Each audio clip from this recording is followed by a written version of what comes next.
آپ یوں کہہ سکتے ہیں کہ پورے اسلام کا خلاصہ قرآن شریف کے دوسرے پارے کی آیت نمبر 177 کے اندر موجود ہے۔ پورا اسلام اس میں موجود ہے۔ آپ اس آیت کا ترجمہ اور تفسیر ملا کر خلاصتاً میں آپ کے سامنے اس کا مطلب رکھتا ہوں۔ اللہ فرماتا ہے لیس البر ان تولوا وجوہکم قبل المشرق والمغرب۔ اے میرے حبیب اپنی امت کو اللہ کا یہ پیغام پہنچا دیجئے، نیکی اس بات کا نام نہیں ہے کہ تمہارا منہ مشرق کی طرف ہے یا مغرب کی طرف ہے۔ کیا مطلب؟ نیکی صرف ظاہر کا نام نہیں ہے، نیکی ظاہر اور باطن کے مجموعے کا نام ہے۔ انسان کا ظاہر تو خانہ کعبہ کی طرف ہو اور نماز کی نیت ہی نہ ہو، یا وہ پاک ہی نہ ہو، یا اسے نماز آتی ہی نہ ہو، یا وہ نماز میں فرض ہی پورے نہ کرے۔ میں ایک مثال دیتا ہوں، اب اس کا منہ تو خانہ کعبہ کی طرف ہے لیکن نماز کوئی نہیں ہوئی۔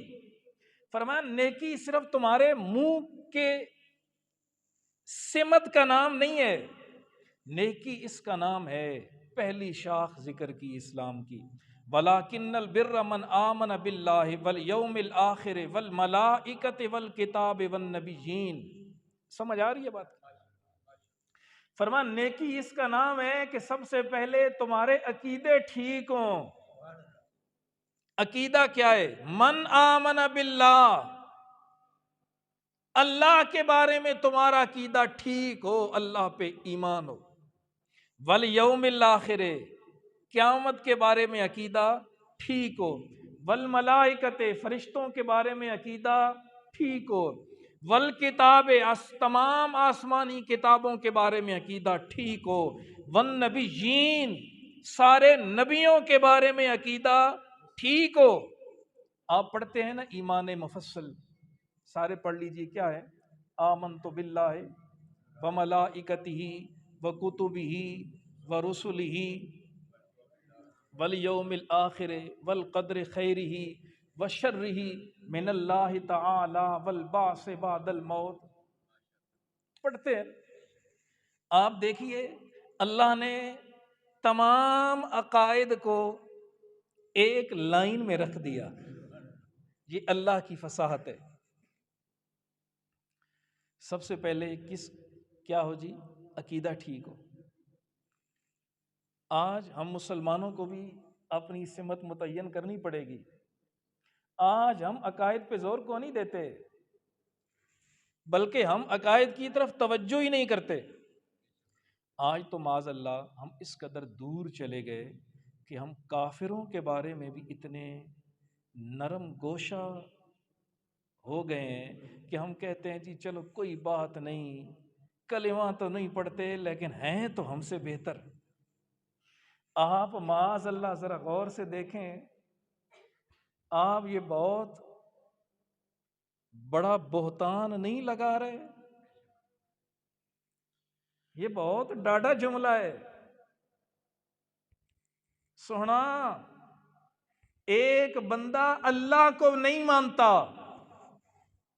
حضور کو نہیں مانتا، وہ اس سے بہتر کیسے ہو گیا جس کی زبان سے نکلا ہے لا الہ الا اللہ محمد الرسول اللہ۔ عمل تو بعد میں آتے ہیں، پہلے تو عقیدہ ہے۔ وہ درخت کیسے کھڑا ہو جس کی جڑیں ہی نہیں؟ عقیدہ جڑ ہے، عقیدہ بنیاد ہے۔ وہ عمارت کیسی کھڑی رہے جس کی بنیاد ہی کوئی نہیں؟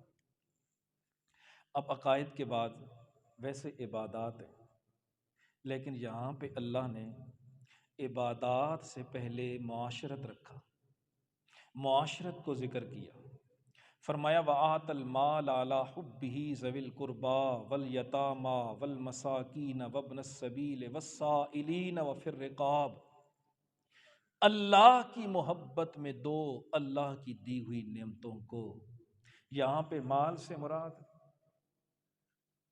صرف پیسہ نہیں ہے، ہمارے پاس اللہ کی دی ہوئی ہر وہ نعمت ہے جو اس نے ہمیں دی ہے، وہ آپ اللہ کی محبت میں دیں۔ کنہیں؟ رشتہ داروں کو، یتیموں کو، مسکینوں کو، مسافروں کو، مانگنے والوں کو، غلاموں کو آزاد کروانے میں۔ معاشرت پہلے کیوں رکھی؟ تاکہ دنیا والوں کو پتہ چل جائے، دنیا والوں سنو، اللہ کو صرف تمہارے سجدوں سے کوئی غرض نہیں۔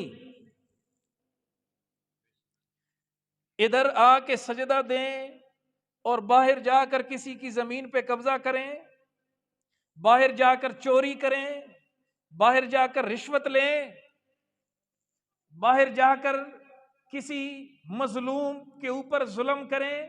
اللہ کو صرف تمہارے سجدوں سے کوئی غرض نہیں، اللہ کو اس سے غرض ہے تمہارا تعلق اللہ سے بھی ٹھیک ہو اور اللہ کے بندوں سے بھی ٹھیک ہو۔ اب بندوں سے تعلق ٹھیک کرو، اب آؤ عبادت میں، اب تمہاری عبادت کا مول پڑے گا، اب تمہارے سجدے کی قدر ہوگی۔ اب عبادات کو ذکر کیا، تیسری شاخ وَأَقَامَ الصَّلَاةَ وَآتَى الزَّكَاةَ، نماز قائم کریں اور زکوٰۃ دیں۔ تمام عبادتوں میں سے دو کو ذکر کیا تاکہ حضور کی امت کو پتہ چل جائے کہ یہ دو عبادتیں تمام عبادتوں کی جان ہیں، نماز اور زکوٰۃ۔ پھر عبادات کے بعد اسلام کی چوتھی شاخ ذکر کی وَالْمُوفُونَ بِعَهْدِهِمْ إِذَا عَاهَدُوا، معاملات۔ فرمایا عبادتوں کے بعد بات یہیں پہ ختم نہیں ہوگی، عبادت کے بعد معاملات بھی درست رکھیں۔ تمہاری عبادت اگر آپ سمجھتے ہیں نا کہ آپ نے اپنی عبادت کو سنبھال کے رکھنا ہے، تو عبادت کو سنبھالنے کا طریقہ یہ ہے کہ اپنے معاملات ٹھیک رکھیں، تمہاری عبادتیں سنبھل کے رہیں گی۔ اور معاملات وسیع ہیں، اس کا نچوڑ بتایا، جب کسی سے کوئی عہد کرو تو اسے پورا کرو۔